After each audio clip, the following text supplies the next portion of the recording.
So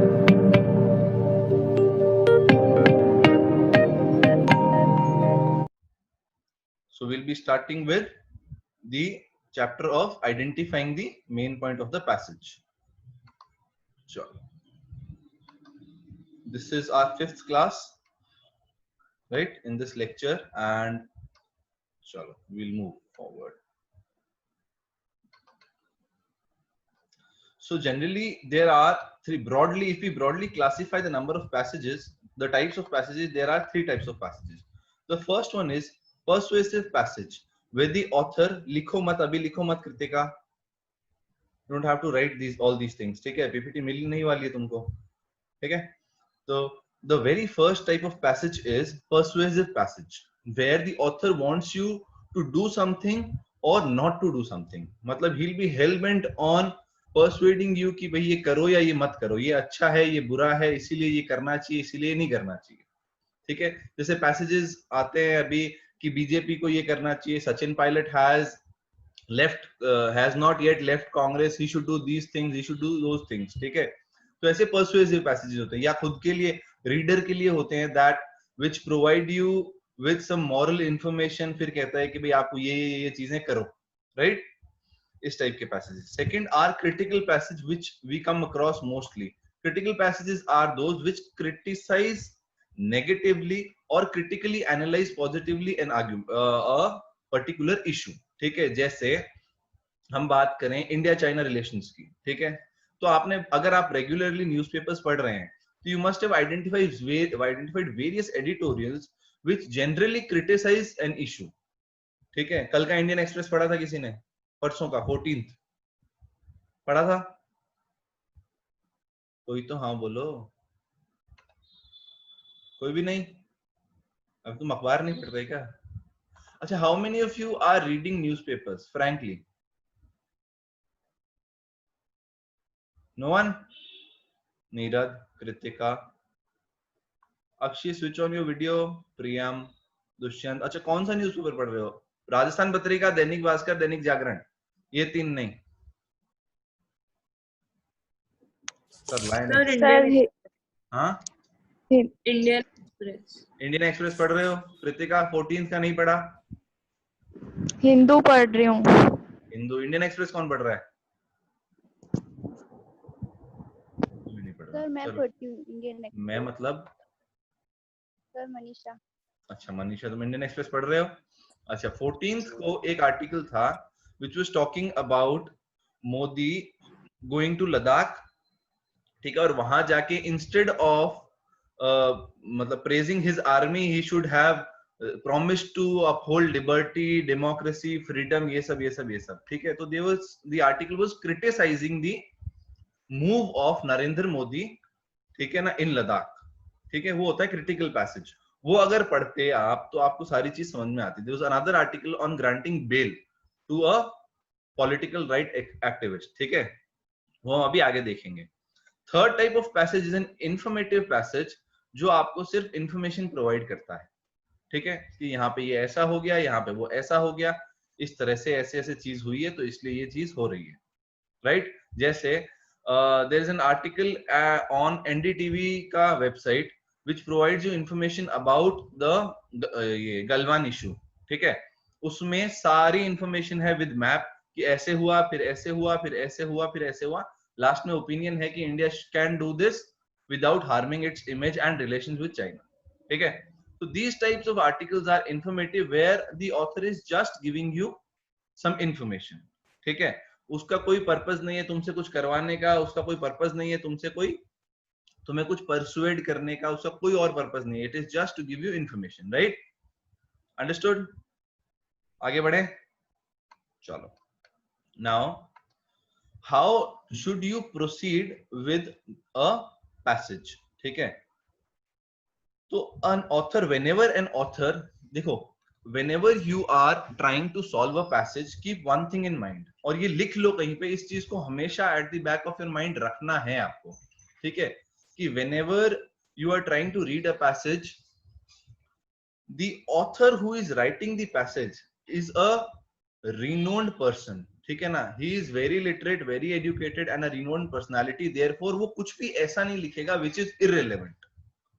ठीक है, the passage in CLAT में आपने अगर सैंपल पेपर देखे हैं तो नीचे सोर्स लिखा हुआ आता है, taken with edit and revisions from, right? So all those authors are renowned personality, वो एग्जामिनर नहीं है, तो वो पैसेज या ऐसे या आर्टिकल इसलिए नहीं लिखेगा कि उसको बच्चों को एग्जामिन करना है, वो इस पर्पज से नहीं लिख रहा है।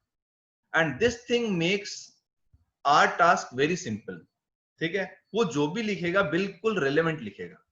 ठीक है, कहीं पे भी कुछ भी इररिलेवेंट नहीं होगा। ठीक है, बस इररिलेवेंट इस हद तक हो सकता है कि एग्जामिनर ने पोर्शन ही वही उठाया है जो समझ में नहीं आ रहा है। ठीक है, सिर्फ उस हद तक इररिलेवेंट हो सकता है, otherwise the article will be very fruitful, very relevant to your task. ठीक है, चलो। So there is always with these authors, with every kind of renowned author, there is a good author, there is a chain of thoughts. ठीक है, एक process होता है जिससे वो आर्टिकल को लिखते हैं, राइट? तो प्रोसेस क्या है वो देखते हैं। पर्सुएसिव आर्टिकल्स में सबसे पहले कंटेक्स्ट होता है कि भाई जैसे हम बात करें पर्सुएसिव आर्टिकल्स की, that you should be honest. ठीक है, कोई ऐसा आर्टिकल है जो आपको पर्सुएड कर रहा है कि यू शुड बी ऑनेस्ट। ठीक है, तो पहले कंटेक्स्ट बनाएगा कि there are lot of virtues in your life, there are a person who has all these virtues is respectable, ऐसे करके कंटेक्स्ट डेवलप करेगा थोड़ा थोड़ा। ठीक है, उसके बाद he'll come directly to the main point that honesty is a type of virtue which a person must have। ठीक है, ऐसे ऐसे बना के फिर he'll give supporting arguments। ठीक है, उसके बाद में एग्जाम्पल्स, और लास्ट में वापस से वो अपनी राय आपको स्पष्ट करेगा कि ये मेरी राय है, this is my opinion and you should follow this because of the arguments and examples. Right, आई बात समझ में? किसी को कोई थोड़ा सा भी डाउट है इस चीज में? देखो ये चीज बहुत इंपॉर्टेंट है when you are about to read a passage. ठीक है, पैसेज की टोन समझने में, आर्ग्यूमेंट समझने में, मेन पॉइंट समझने में, ये चीज बहुत इंपॉर्टेंट है। अगर आपको ये पता है कि चेन ऑफ थॉट्स क्या होती है ऑथर्स की, जैसे you don't want to sign, ये हो गया कंटेक्स्ट, कि भाई ये उस कंटेक्स्ट में बात कर रहा है कि सामने वाला जो है वो साइन नहीं करना चाह रहा। When I was kid I got all I wanted when I started to cry, अब ये सपोर्टिंग आर्ग्यूमेंट्स और एग्जांपल दे रहा है। लास्ट में कह रहा है is there any chance that I could still that it could still work. ये जो कार्टून है ये क्या डिपिक्ट करता है कि ये चेन ऑफ थॉट, ये जो है ना, ये चेन ऑफ थॉट, ये प्रोसेस, ये पूरा डिपिक्ट करता है। ध्यान से पढ़ो इसको। पहले कंटेक्स्ट दिया, फिर आर्ग्यूमेंट और एग्जांपल दिया, और उसके बाद में अपना ओपिनियन। ठीक है, चलो ये तो हो गया आपने एक type of passages. Second type of passages क्या है? क्रिटिकल। ठीक है, या इसका एक एग्जांपल और देखते हैं। ये एग्जांपल हमने कल किया था शायद, इफ यू रिमेम्बर। हाँ किया था ये म्यूजियम वाला, ये सब हाँ। लोग जाते। तो यहाँ पे ये क्या कर रहा है? रिसर्च के थ्रू कंटेक्स्ट बिल्डअप कर रहा है कि भाई मेडिसिन से लाइफ जो है वो लंबी सिर्फ मेडिसिन से नहीं होती है, बट म्यूजियम से भी होती है। ठीक है, उसके बाद में he is providing argument in support of ये मेन पॉइंट कि भाई ये थे, इन्होंने ये फाइंड किया, तो प्रोलॉन्गिंग लाइफ उससे निकली है। ठीक है, चलो उसके बाद में what they are trying to do is, ये यहाँ पे इन्होंने उसके बाद अपने एग्जांपल्स और आर्ग्यूमेंट दिया है। ठीक है, और एग्जांपल और आर्ग्यूमेंट देने के बाद लास्ट में what he has said is lot of people visit many people visit UK's museum which are stupendous and repository of not just the past but also the culture। ठीक है ना, यहाँ पे इसने बता दिया the difference between fact।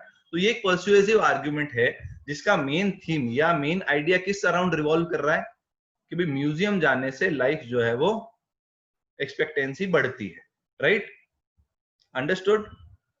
ये पढ़ा हुआ है सबने पैसेज पहले, इसमें इतना टाइम नहीं लगना चाहिए, हमने सबने कल पढ़ रखा है। राइट, तो इसमें आइडेंटिफाई करना जब ये लेक्चर खत्म हो कि भाई कहाँ पे आर्ग्यूमेंट है, कहाँ पे इसका एग्जांपल्स है, कहाँ मेन पॉइंट है। ठीक है, although we'll do some more exercises. ठीक है, this is part of your sample paper 1। Next are critical passages which criticise something. Right, critical passages में हमेशा there will be context. Context तो हमेशा सबसे पहले होगा ही होगा। Context is a type of introduction. ठीक है, हर पैसेज का इंट्रोडक्शन तो होगा, इंट्रोडक्शन नहीं देगा तो पैसेज की शुरुआत हो ही नहीं सकती। और जब हमें ये क्लियर है दिमाग में कि the author is a renowned personality, is a very prolific writer, then he is bound to give a context, right. अगर कोई एग्जामिनर ही ऑथर होता तो उसके दिमाग में होता कि मैं बच्चों को कैसे कंफ्यूज करूं, ठीक है, या कैसे उसको टेस्ट करूं कुछ नया करके, राइट। ऐसा नहीं है, we are getting passages from articles of authors, right. तो कंटेक्स्ट देंगे, then they describe the issue. जैसे मैं जो इंडियन एक्सप्रेस के आर्टिकल की बात कर रहा हूँ, कंटेक्स्ट दिया कि भाई मोदी जो है वो अभी लद्दाख गए थे और लद्दाख में उन्होंने speech the and speech was very good, ठीक है। उसके बाद इशू, इस स्पीच तो अच्छी थी लेकिन इंडिया में साथ में उसके साथ में जो गलवान इशू है उसके साथ में ये भी हो रहा है कि सीए आया है, मुस्लिम मिनोरिटी है और उनके साथ ऐसा ऐसा हो रहा है, ठीक है। फिर वो बताएगा कि भाई फंडामेंटल राइट्स हैं हमारे पास में, ठीक है ना, और फंडामेंटल राइट्स में इक्वालिटी दी हुई है और राइट टू प्रोफेस रिलीजन दिया हुआ है और ये सब, और बाकी जो ये है इंटरनेशनल ऑर्गेनाइजेशन या इंटरनेशनल कन्वेंशन उनकी बात करेगा, United Nation Declaration on human Rights और ये सब की बात करके he will support what he says, ठीक है ना। उसके बाद में why current situation solutions are not enough, अभी जो गवर्नमेंट कर रही है वो इनफ क्यों नहीं है, कि अभी गवर्नमेंट कुछ कर नहीं रही है, उस आर्टिकल में ये दिया हुआ है, ठीक है। उसके बाद में हिज ओन सॉल्यूशन, इसका सॉल्यूशन क्या था कि भाई मोदी जी अगर वहां गए हैं तो वहां से ही should have also promised, he promised that India will not bend down against China, तो he should also have promised that India will keep up the spirit of liberty, democracy and equality in the country, और ये सब बातें। यार वो China Ladakh गए हैं तो लद्दाख में लिबर्टी बोल के क्या फायदा, 15 अगस्त को रेड फोर्ट पे खड़े होके अगर ये बात बोले हैं तो इट हैज सिग्निफिकेंस। लद्दाख गए इसलिए क्योंकि चाइना का इशू है, ये मेरा ओपिनियन है। This is what I am analysing out of this entire article, ठीक है। तो आप भी जब इस स्टेज पे आ जाओगे, when you will understand this entire process, you will be able to analyse the opinion given in the passage या न्यूज़पेपर, और हमको उस स्टेज पे पहुंचना है, ठीक है। हमें सिर्फ उसको पढ़ के, और we don't just have to accept it as it is, ठीक है ना। We must be able to, we should be able to identify कि यहाँ लूप होल्स हैं इस आर्टिकल में, इसमें अगर ये चीज यहाँ है तो दूसरी चीज अगर लाएं तो इसको हम रिफ्यूट कर सकते हैं या इसको और हम स्ट्रॉन्ग कर सकते हैं, right. So we have to work in that way, और जिस दिन ये चीज होनी शुरू हो जाएगी, आई गारंटी तुम्हारे 5 में से 4 क्वेश्चन सही होने शुरू हो जाएंगे, राइट। चलो we'll move to the next, we'll take an example of this only। ये एक आर्टिकल है जो आपको आज मिला है या मिल सकता है, ठीक है। So you are being given some exercises जिसमें आपको आर्टिकल्स में से आर्गुमेंट्स निकालने हैं और ओपिनियंस निकालने हैं, उनको कॉन्ट्राडिक्ट करना है, खुद को ही करना है ये सब, right. You are just being given an article, उसमें से आपको आर्गुमेंट्स निकालने हैं, है ना। ऐसी एक्सरसाइजेस मिल रही है आपको रेगुलरली, डेली 10 आर्टिकल्स के साथ, राइट, ठीक है, गुड। समरी करनी है, आर्गुमेंट्स निकालने, राइट। तो इसमें भी आज के डेट पे आपको ये आर्टिकल शायद मिला होगा। चलो let's do this article firstly it is a type of critical article जो क्रिटिसाइज कर रहा है, ठीक है। अब अपने अपने माइक्स जो है वो ऑन कर लो, अनम्यूट कर लो खुद को, and we'll study this article, ठीक है।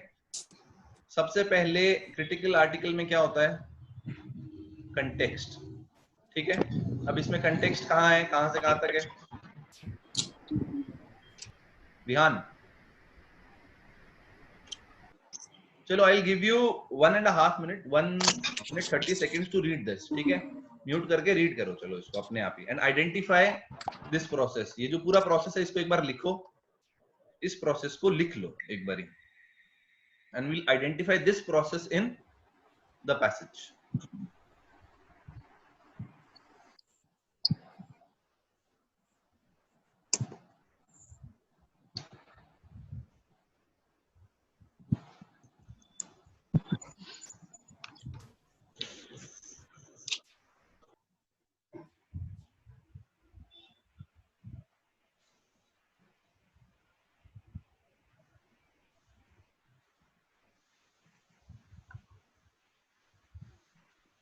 हो गया,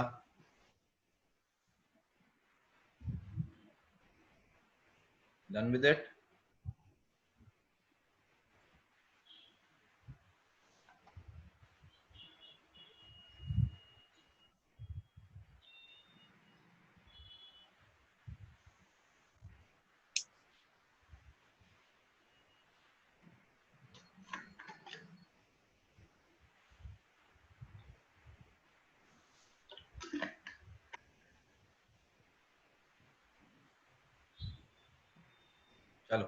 we'll move to the article now. You have 1 minute 30 seconds to read this article and identify the process. Start.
Ten seconds left. Take.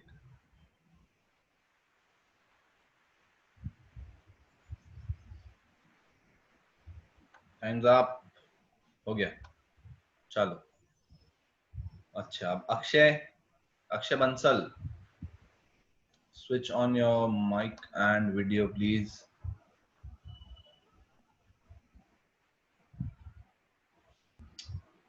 कोई बात नहीं. अक्षय.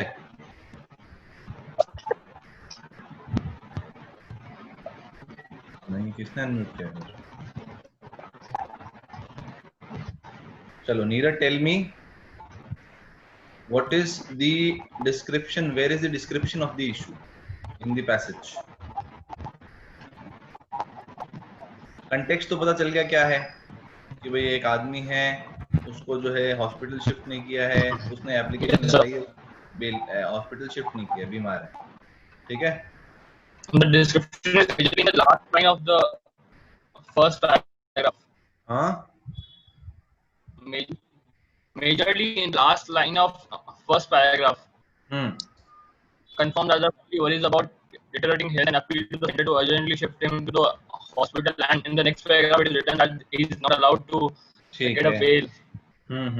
चलो, very good. So this is the description of the issue. ठीक है, ये context हो गया यहाँ तक, ये description of the issue हो गया. Now the next thing is significance of the issue. Why is it an important problem? ठीक है, अब ये कहाँ दे रखा है बताओ, कौन बताएगा? नुकुल बताओ.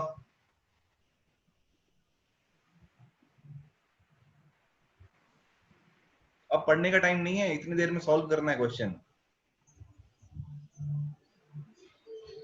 सीधा क्वेश्चन आता है, अगर सीधा क्वेश्चन आ रहा है तुम्हारे पास,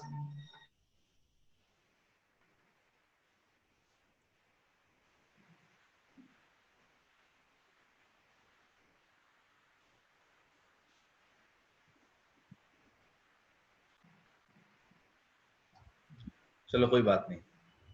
देखो, सिग्निफिकेंस क्या है? Courts have repeatedly held that bail is the rule and jail is the exception. ठीक है ना? However, conspicuously reluctant to apply this principle in Rao's case, his bail pleas have been rejected several times. ठीक है ना? ये एक बड़ा issue है इसमें. ठीक है, और इसका सिग्निफिकेंस ये है कि कोर्ट ने बोला है कि बेल जो है वो रूल होना नहीं चाहिए, बेल रूल होना चाहिए और जेल जो है वो एक्सेप्शन होना चाहिए. बहुत सारे केसेस में बोला है. ठीक है, तो ये क्या हो गया? सिग्निफिकेंस. अब यहाँ पे ये आर्ग्यूमेंट्स भी दे रहा है कि भाई एक ये प्रॉब्लम भी इन्होंने बताई है. ठीक है, ये ब्रॉड कॉन्सेप्ट है. ठीक है, ब्रॉड इशू है कि भाई जितने भी बुक हुए under the provisions of UAPA, ठीक है ना, उनका डिटेंशन जो है एक्सटेंड हो रहा है और विदाउट ट्रायल एक्सटेंड हो रहा है, बेल हो रही है, ये सारा इशू इसने बताया है. ठीक है, उसके बाद में what he says is that the Supreme Court has ruled that in the past that membership of proscribed organization. तो now he is giving examples and arguments in support of his contention. ठीक है, ठीक है. Why current solutions not, or are not enough, क्योंकि भाई ये हालात है इसलिए current situation is not enough, ठीक है। उसके बाद में अपने सपोर्ट कर रहा है अपने उसको और बोल रहा है कि जल्दी से उनको इस कंडीशन पे बेल दे दो, ये अपना ओपिनियन हो गया, ठीक है। ये 5 हमने पॉइंट्स आइडेंटिफाई किए। अब ये जरूरी नहीं है कि हर क्रिटिकल पैसेज में ये पांचों एक साथ हो या इसी ऑर्डर में हो, जनरली इसी ऑर्डर में होते हैं, हो सकता है ऊपर नीचे एक आध चीज का ऊपर नीचे ऑर्डर हो सकता है, but this will be the order of, this will be generally the thought process, right, of the author when he is criticizing something, right, ठीक है। और अगर हमने ये पांचों चीजें आइडेंटिफाई करनी सीख ली तो will be able to solve every question of the passage relating to the passage, ठीक है। अब ये कैसे होगा, ये कैसे होगा, ये एक पैसेज सॉल्व करके नहीं होगा, you will have to practise at least 10 to 20 passages, ठीक है ना, तब जाके ये प्रोसेस आएगा। But the best part is that you know this is the process, right, भाई ये चीज होती है, तो अब अपने आप पैसेजेस उठाओ और ये काम शुरू करो, ठीक है। अंडरस्टूड? इसमें कोई डाउट? नेक्स्ट पे चलें। Now how to identify the main point. बहुत ही सिंपल है, what does the author want his readers, want of his readers, ठीक है। भाई चाहता क्या है बताना ऑथर, ये हमने पहले डिस्कस कर लिया। परसुएसिव में क्या, वो आपको परसुएड करना चाहता है ना, परसुएसिव में परसुएड करना चाहता है, क्रिटिसिज्म में क्रिटिसाइज करके आपको बताना चाहता है कि ये चीज गलत है, ठीक है ना, और इन्फॉर्मेटिव में आपको इन्फॉर्मेशन देना चाहता है, ठीक है। तो जब आपको लगे कि भाई टोन जो है वो परसुएसिव है, तो वो आइडेंटिफाई करना है कि भाई कौन सी ऐसी चीज है जिसके लिए वो हमें परसुएड कर रहा है, ठीक है। जब आपको लगे tone is critical, you to identify what is the issue which the author is criticizing and why is he criticizing that issue, right? और जब इंफॉर्मेटिव हो तो हमें ये देखना है कि सारी इंफॉर्मेशन किस चीज के अराउंड रिवॉल्व कर रही है, ठीक है। सारी इंफॉर्मेशन किस चीज के अराउंड रिवॉल्व कर रही है कि भाई ये ऐसा होता है, ये वैसा होता है, ये इसलिए ये है, इसलिए वो है, ठीक है। सारी जहां इंफॉर्मेशन दी गई है, राइट, अंडरस्टूड। चलो यही चीज यहां बताई गई है पूरे में।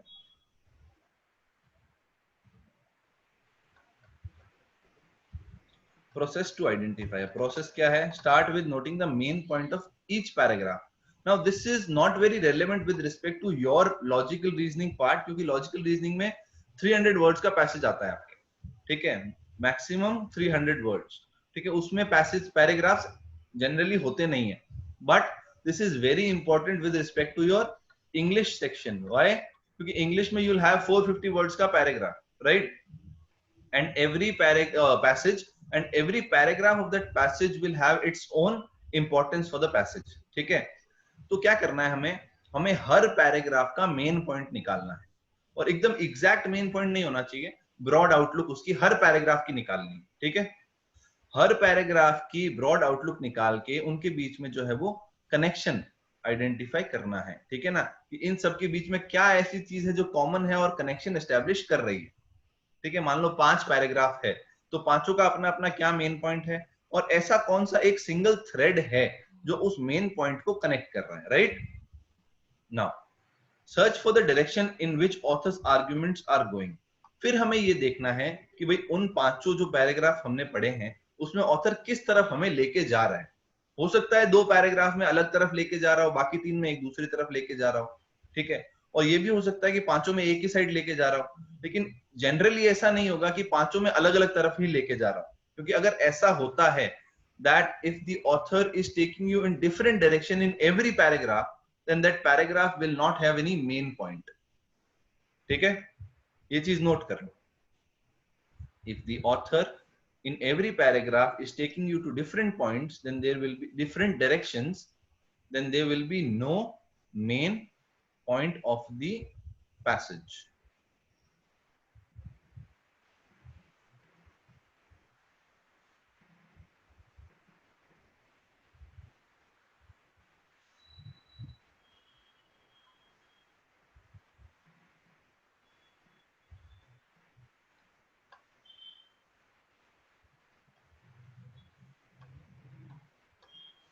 ठीक है। Now understand one more thing कि अब जो आर्ग्यूमेंट है, ऑथर जो मेन चीज आइडिया है, ठीक है, उसको सपोर्ट भी कर सकता है और उसको अपोज भी कर सकता है, राइट। मेन आइडिया तो वही रहेगा, ऑथर या उसको सपोर्ट करेगा या उसको अपोज करेगा. Now we have to find out the arguments which the author is using to either support or negate the main issue. जो हमने main issue अभी तक identify कर लिए, तो यहां तक पहुंचने पे you'll almost be sure कि हाँ ये हो सकता है main issue. ठीक है, थर्ड पॉइंट पे पहुंचने तक you'll be sure. ठीक है, अब बस थोड़ी सी फॉर्मेलिटी करनी बाकी है.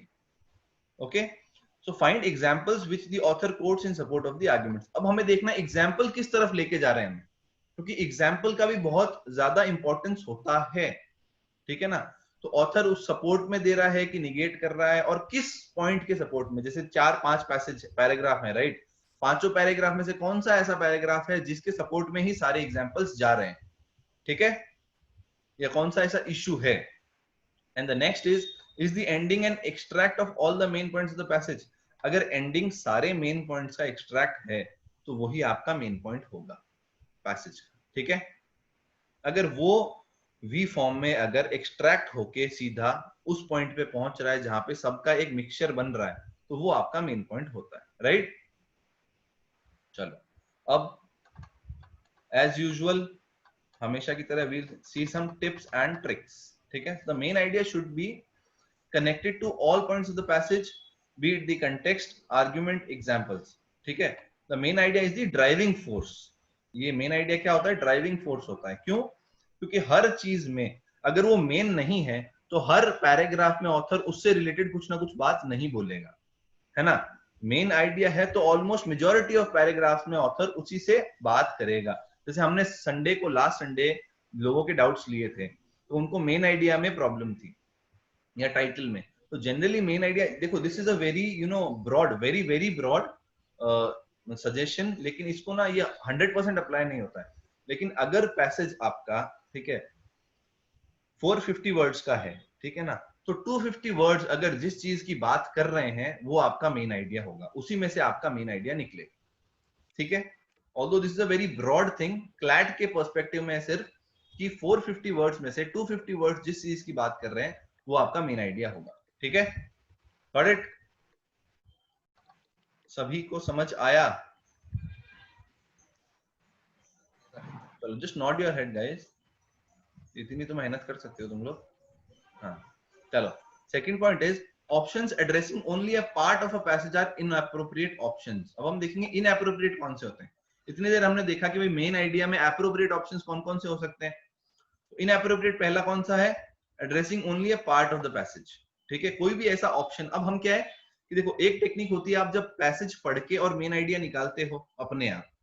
एक होता है आप पैसेज पढ़ते हो, उसके बाद ऑप्शंस एलिमिनेट करते चलते हो. ठीक है, तो ऐसा कोई भी ऑप्शन, ठीक है, जो कि सिर्फ पार्ट ऑफ द पैसेज की बात कर रहा will be an inappropriate option. ठीक है, right. Third is any option containing a new detail is an incorrect option.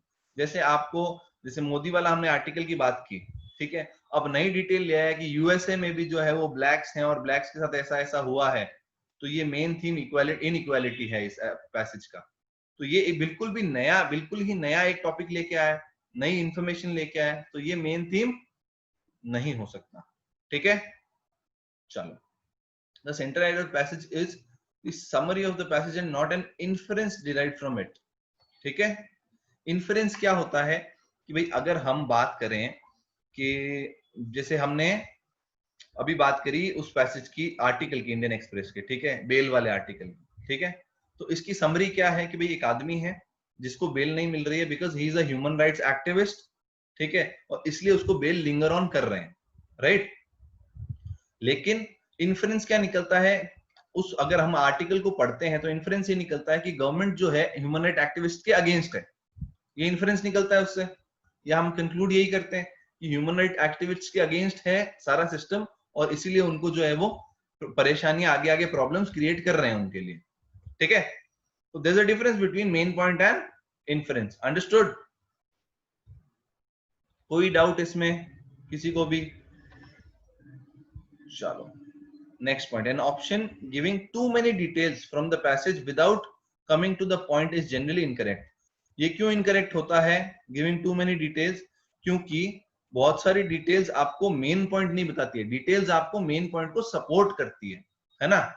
जो भी पैसेज में डिटेल्स होंगी वो आपके मेन पॉइंट को सपोर्ट करेगी. Details will not themselves become main point. Right, समझे? चलो लास्ट है, an option stating an example और just one single aspect of the passage is incorrect. सीधा सीधा एग्जाम्पल दे दिया अगर कि भाई सुधा भारद्वाज जो है, जैसे अभी विश्वेश्वर राव की बात हुई थी, वी राव, क्या नाम है उनका कंप्लीट नाम, ये रहा, हाँ वरवरा राव. ठीक है, इनके साथ एक लेडी भी अरेस्ट हुई थी जिनका नाम है सुधा भारद्वाज. ठीक है, अब ये एग्जाम अगर उसमें ऑप्शंस में आपके देता है कि Sudha Bharadwaj was also arrested in the same manner and she has not been given bail, ये मेन पॉइंट आता है ऑथर का अगर लेके आता है तो it is giving one more example. Right, it is giving an example या फिर सिंगल एस्पेक्ट सिर्फ बेल का. Right, understood? कोई ऐसा जिसको बिल्कुल भी समझ में नहीं आया भाई, सर ये थोड़ी सी चीज है इतनी सी जो समझ में नहीं आ रही है, ऐसा कुछ? सर एक बार थर्ड एंड फोर्थ टिक्स वापस बताना. Third and third fourth point, number of an option containing new detail. कोई भी ऑप्शन अगर आपको नई डिटेल दे रहा है, ठीक है, जैसे हम बात करते हैं कि भाई वरवरा राव को बेल नहीं मिली है, इस कारण से नहीं मिली है. ठीक है, उसके बाद में वो यूपी में जो है भाई यूएपीए एक्ट लगाया है, उसमें यूएपीए की भी बात हुई है. तो एक ऑप्शन अगर आपको ये बात कह रहा है, नई डिटेल लेके आता है कि यूपी में यूएपीए एक्ट को लेके बहुत सारे प्रॉब्लम्स हुई है, विकास दुबे केस में भी यूएपीए एक्ट लगाया था. ठीक है, और उससे बहुत प्रॉब्लम हो रही है ह्यूमन राइट्स एक्टिविस्ट को. ठीक है, तो ये नई डिटेल है. अब क्योंकि ये नई डिटेल है तो इसका पैसेज से कोई लेना देना नहीं है, इसलिए ऐसे हर ऑप्शन जो नई डिटेल देगा वो गलत होगा. ठीक है, और फोर्थ भी समझाना है साहिल?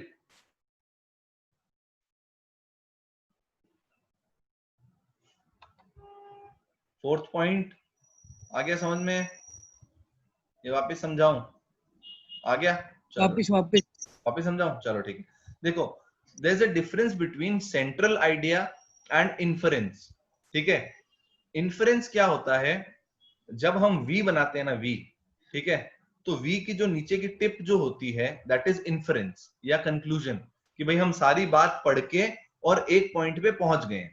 राइट, और मेन आइडिया या जो कंटेंट, मेन आइडिया जिसको कहते हैं, थीम जो होता है, थीम तो थोड़ा डिफरेंट होता है, लेकिन मेन आइडिया जो होता है वो क्या होता है, वो होता है एपिसेंटर ऑफ अ सर्कल, जिसके अराउंड आपका सरकमफ्रेंस बनता है.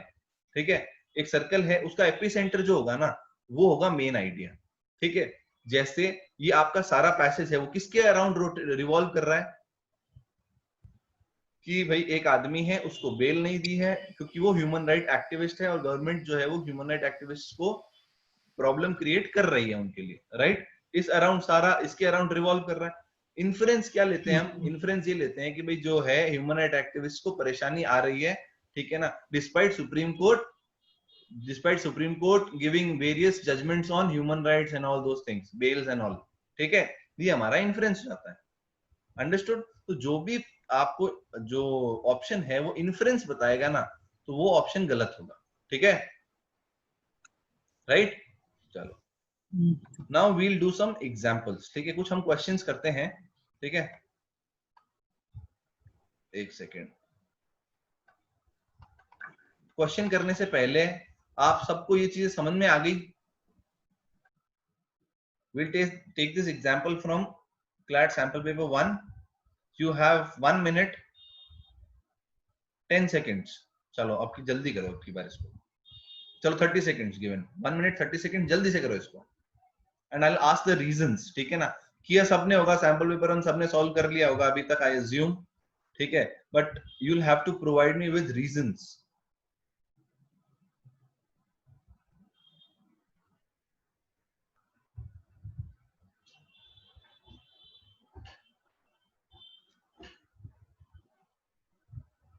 मैं एक ही इंसान से सारे पूछूंगा. ठीक है ना, one person will answer all the options. Elimination से करो या कैसे भी करो.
Times up. अब छोड़ दो, मत देखो इसको, मत देखो, छोड़ दो।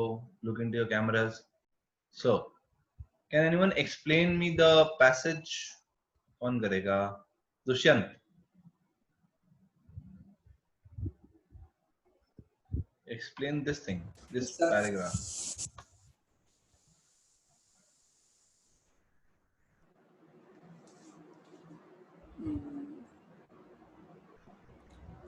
So it's talking about the magnetic frequency up and down in North Pole, which can affect our smartphones. चलो ठीक है, मैग्नेटिक इफेक्ट्स ऑफ स्मार्ट ये ऑन स्मार्टफोन, ठीक है। तो अब ये पूरी बात है magnetic effect of on smartphone, और ये स्मार्टफोन पे कैसे नॉर्थ पोल के शिफ्ट होने से स्मार्टफोन्स पे इफेक्ट पड़ेगा, ये इस पैराग्राफ में बताया है। The next paragraph says that the whatever may be the effect, ठीक है ना, but we are used to asking people about the addresses, ठीक है ना, तो इससे हमारे ऊपर ज्यादा इफेक्ट नहीं पड़ेगा, right. This is what the passage says. अब यहाँ पे एक्सेप्शन है, मैंने बताया था आपको दैट 450 वर्ड्स में से if you have 250 words talking about something, then that something will be the main point of the passage. लेकिन यहाँ पे this is an exceptional kind of a passage, जिसपे majority of the passage is talking about magnetic pole, and the minority paragraph is talking about something else, ठीक है।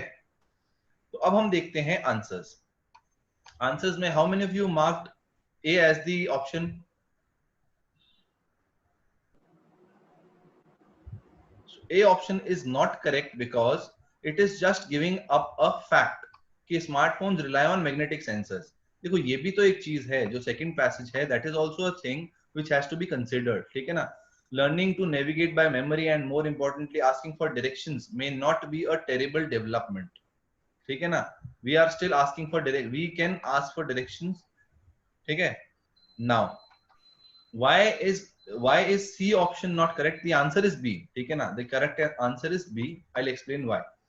C option is not correct because internet shutdowns are very frequent. ये एक नया ही aspect लेके आया है, ठीक है। It is bringing into the options a new aspect of internet shutdowns, जो कि ज्यादा यहाँ पे importance रखता नहीं है with respect to the passage. So this option is incorrect. The shifting of North Pole will not affect Google Maps. इससे just opposite लिखा है कहीं पे।